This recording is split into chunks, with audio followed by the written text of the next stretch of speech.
बहुत पहले की बात है। एक किसान अपनी खेत में काम कर रहा था। वह खेत में बीज बोने के लिए खेत की जुताई कर रहा था। वो अपनी काम में बहुत मग्न था। तभी उसकी खेत में एक नागराज निकल आता है। किसान ने अनजाने में अपनी खेत में नागराज पर ही अपनी फावड़े से प्रहार कर देता है। नागराज को उससे बहुत चोट लग जाता है। किसान को पता भी नहीं चलता। वो अपनी खेत की जुताई में लगे रहता है। जब बहुत देर अपनी पति नहीं लौटा तो नागरानी ने ध्यान लगाकर देखा तो उसे पता चला कि किसान ने नागराज को फावड़े से मारकर चोटिल कर दिया है। तो नागरानी बहुत क्रोधित हो गया। उसने कसम खा लिया कि वो किसान की सारी परिवार को जिंदा नहीं छोड़ेंगे। वो गुस्से में फुंकारते हुए किसान के घर के और निकल गया। रात को किसान के परिवार सब सो रहे होते हैं। नागरानी ने सबको वही अपनी विषैले डंक से दशकर मार दिया। किसान का सारा परिवार वहीं ढेर हो गया।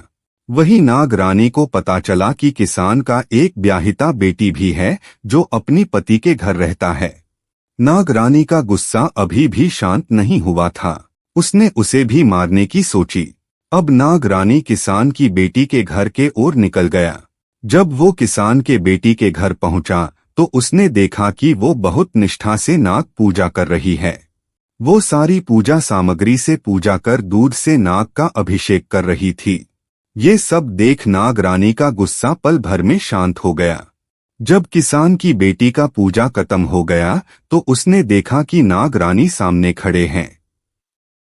उसने उन्हें प्रणाम किया और कहा, मैं आज बहुत धन्य हो गया जो आपने हमारी पूजा स्वीकार कर हमें दर्शन दिया।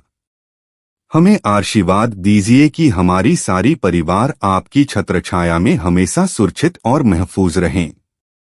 नागरानी ने आशीर्वाद देते हुए कहा, पुत्री, मैंने अपनी पति के दुआख में आकर तुम्हारी सारी परिवार को मार दिया है।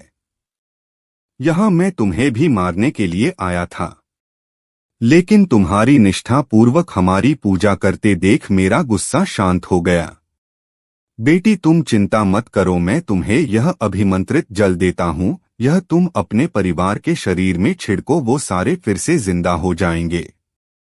तुम नागराज की चिंता मत करो, वो तो देव है, हम तो पृथ्वी भ्रमण करने निकले हैं। नागराज तो हमारे धाम नागलोक पहुंच भी गया होगा। ऐसा कहकर नागरानी भी अंतर्ध्यान हो गया। अभिमंत्रित जल के छिड़काव से किसान का सारा परिवार जीवित हो गया।